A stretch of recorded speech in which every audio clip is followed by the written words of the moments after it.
Hi, I'm Jesse, and today we are going to be talking about job interview tips because what does it matter if your cover letter and resume, they're squeaky clean, they're beautiful, they're amazing, you got the interview, and now you're going to completely blow it. You don't want to be that person on a Zoom meeting that gets made into a video meme where it's clear that you are typing the interviewer's questions into ChatGPT and then reading the thing. Okay, it's super transparent. When you're doing that, do not do that. Do not be that person. Don't be a meme. Whether you are on video or in person for your interview, you want to dress professionally. It's really important that you dress according to the industry standard for whatever career it is that you're in or whatever job you're gunning for. So if you're in fashion, you want to be more fashion forward. You don't have to wear like a suit or anything. You want to do whatever would be expected of you. And really, they want to know, your boss or your future boss is going to want to know what you're going to look like, how you're going to present if you had to meet an important client, if you had to be in an important meeting with a higher up, or, for me, I'm a lawyer. So any employer would want to know what you look like or what you plan on looking like if you go to court. So make sure that that's how you're presenting yourself. That goes beyond the outfit. That goes to, your hair, all of that. Just make sure it's the way that is appropriate. And if you don't know, phone a friend. Honestly, like ask somebody else to like check you if that's what you need. You also want to be pre-prepared when it comes to some of these interview questions. So they might ask you about your prior job experience. Since you're the one who experienced it, you should have no problem talking about it. Some people are very uncomfortable in an interview. They don't really like talking and they're there to interview you. So chances are you're going to have to do some talking and you're just going to have to get over it. And if you need to practice with somebody else, go ahead and do that. A tip for when you start an interview, though, is if you can sort of find a polite way to say, hey, before we get started, can I ask you a question? And chances are they will say, yes, of course, you can ask me a question. And you can say, I'm wondering why you chose to interview me. I'm sure you got a lot of applications. This is a great job opportunity. I'm just wondering what it was about me that, made you want to interview me specifically. What's great about this little trick psychologically is that it gets them thinking about all of the great things about you because they want to validate the fact that they are a smart person, that they chose you to interview. So, of course, they're going to choose in their mind all of the best things about you, which, of course, makes them a genius for choosing you to interview. It is a great little hack. Do this. Do this if you can start your interview that way because and don't end it. Don't say, "Oh, do you have any final questions?" Oh, yeah, I have this final question. No, don't make it a final question. Make that the first question. And so interject politely at the beginning. You sit down, you get comfortable. Oh, how was your drive-in? Whatever. Assuming it's in person. If it's over Zoom, it's fine. You can just say, hey, before we get started, I was just wondering. Do whatever you can to interject and kind of, when it's appropriate. You will not regret starting your interview this way. That will also help kind of skip the typical intro question, which is, oh, tell me a little bit about yourself.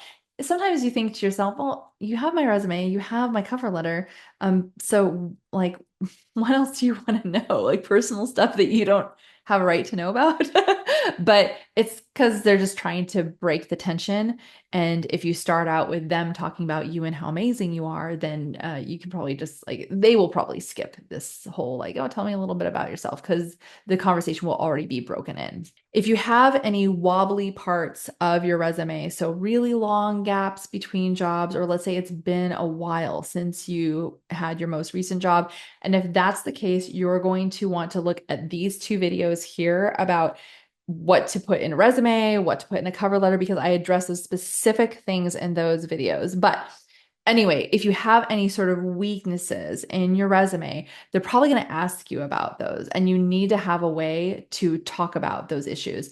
And if you can blame anything on an external force, fantastic, without it looking so much like you're just willing to point the finger at anybody but yourself throughout the whole interview. You don't want to do that. You need to take some responsibility for some things, but this is not the area to do that. So just be prepared and first of all, be enlightened enough and reflective enough to know when you have weaknesses in your resume.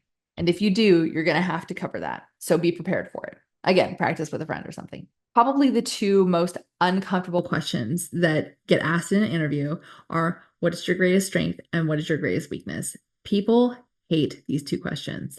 They hate what is your greatest strength because they don't want to come across as some sort of like arrogant buffoon. They really don't. People tend to shy away from talking about themselves in a grandiose fashion because it's kind of gauche, it's not really like cool or acceptable to do that. But in an interview, if they're asking for your greatest strengths, they want to know. But what you don't want to do is you don't want to just come up with a characteristic and say, well, I am, name your characteristic. It could be a detail oriented. Oh my God, that's one of my biggest pet peeves is that detail oriented characteristic. I swear I hate it because you're fallible. Okay. Everybody has problems and everybody has their own issues. Everybody makes mistakes. And so if you don't tell me you're detail oriented, like you get a pass, you're human, whatever. But if you tell me that you're detail oriented and you've missed a detail, which is inevitable, it's like nails on a chalkboard to me. So I think you should pick anything other than detail oriented, honestly. One of my favorites for myself is I take initiative. One of my greatest strengths is I take initiative. So if I see that there is an issue, even if it's not clear exactly how that issue needs to be resolved, and if I can't reach anybody to get guidance on this, I will take the initiative. But I don't just say that. I have a story to back that up. And the story is kind of funny. So I give an example. I'll say, back when I was a waitress, and again, I'm an attorney, but I was a waitress for 10 years before I was an attorney. And even though I never put my waitressing experience ever on a resume because that was such an absolute waste of space, it makes for an interesting anecdote during an interview. So what I will say is back when I waited tables, I was the first one opening up the restaurant and I was new to this restaurant, but I had some experience, so they let me open up the restaurant. There's nobody there to show me how to make coffee. It was literally my first time opening the restaurant. So I was in charge of the coffee, and there were customers who came in before we actually opened. There wasn't any coffee made. So I looked at the little machine. I tried, it wasn't a regular coffee maker machine. It was some like fancy thing. And so I tried to figure out where the filter went and the beans, where the grounds went, and I put it all together and I hit start and then I went about opening the rest of the restaurant and I came back 5 minutes later and there was just coffee everywhere all over the ground. It was so bad. This is a funny story that's kind of a bit of a disaster, but it's humanizing. It lets people know that it's a way to talk about your strength without sounding like an arrogant prick because there's some humility involved in that story, right? But it does show that, hey, I do take initiative. I do try to do the best I can, especially there are customers waiting. I'm going to do the very best I can. Even if there's nobody to guide me, I will do the very best I can. I'm not saying that your story has to involve some humility or anything like that, or, be a little bit cutesy or anything, but you want to have a story. You don't just say, oh, my greatest strength is blah. That's a conversation ender. You're not keeping the flow going. And it's awkward. And these people want to know that they're going to be able to get along with you. They want to know that you're going to have a personality. So you need to go farther than that. And you need to explain why. You need to give a story that backs up your assertion about yourself. So that's how you answer that question. And next, let's get into what is your greatest weakness? This is the most loathed question of the whole job interview process. How to answer this question? You don't, again, want to just say, oh, my greatest weakness is, first of all, don't flatter the crap out of them. Oh, probably that I care too much. Oh my God, just barf. Seriously, barf. It means that you have no insight into yourself. Okay. That's a throwaway answer and you won't be taken seriously and you're probably not going to get that job. The next thing that you want to avoid is don't give a one-word answer. Like, one word characteristic. Just like, oh, well, impatient. You don't want to just say that and then again have that be a conversation ender. No, what you should say, because I think a story is very helpful for any of these things, but you don't want to give a story about like how you're impatient. It's not going to come off well.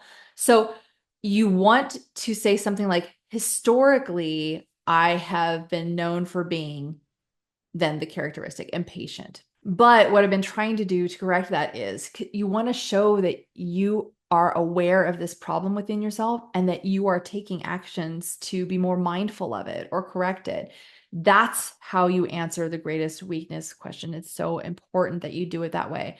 Historically, I've been known for being impatient, and I know that I can be impatient, but I've been trying to work on it by taking a moment when things aren't going as fast as I want it to, maybe taking a breather, checking in, seeing if there's anything that I can do on my part to speed up the process instead of relying on somebody else to do their part. Whatever you want to say, you've just got to show that you are aware that you are imperfect.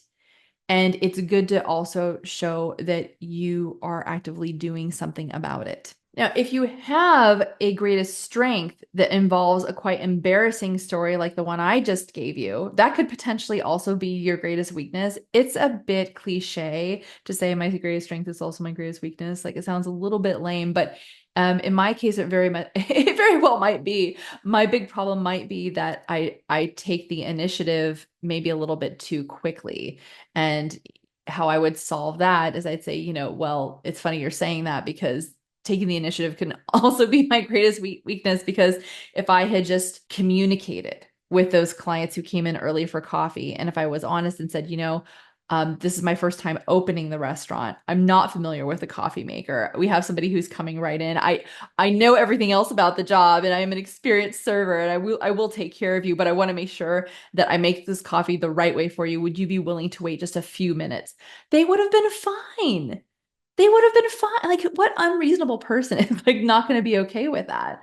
It's going to be fine. So I should have communicated. I'm learning how to do this. I'm better at it now than I used to be. That's a great way to talk about a weakness as well. And it could potentially be charming as long as it's not forced and it's authentic. My final tip has to do with the inevitable question that's going to be, so do you have any questions for me? Don't say no, because it appears that you're not thoughtful, that you haven't given much thought to the title itself, to the company itself. The person who is interviewing you, they may want to be flattered, but it's not up to you to really flatter them. But they might want to know that you sort of know something about them, or at least the company, and that you should have questions about the company. But here's the question that I like to ask at the end of an interview. And it's been a long time since I've interviewed because I'm the one doing the interviewing now. But I like to ask, what is your management style? Because that can mean a lot of different things to a lot of different people. But I've gotten some very honest answers that have told me that I don't want the job. So sometimes, you're interviewing them too, in a way. It really should be that back and forth. So when I have said, what is your management style? I have had managers flat out tell me that they were micromanagers. For real, this has really happened. I'm like, why would you ever admit that? Do you know how unappealing that is? But how they said it was, well, it's not like I like to micromanage all the time. Yikes. I mean, that tells me that you like to micromanage some of the time. That's not great. Nobody should like to micromanage ever, never. So if you ask that question, you might get some responses that would raise a red flag for you, and that could save you a whole ton of heartache and time. If the person who is interviewing you says, well, what do you mean by that? You could just say, well, I'm just trying to get a feel for, what kind of working relationship you like to have with your employees and how you like to handle issues and problems as they arise, something like that. Or you could say, how you like to track time, especially if it's a remote position. Yeah, how is it that you track time? I would like to know that. I just want to make sure that I'm doing the things that are expected from the company. Sometimes the person interviewing you is not going to be your direct supervisor or manager, so they might not be able to give you their management style. But you should be able to fill these things out and have at least a couple of questions in your little tote bag of questions to ask these people who are interviewing you. And I happen to think that what is your management style is like a perfect question to ask your future boss. If you found this video to be helpful, Please like, comment, subscribe, do all the things. It really does help us reach more people who are just like you. Leave a question below. I may make it the topic for my next video. And until then, ciao.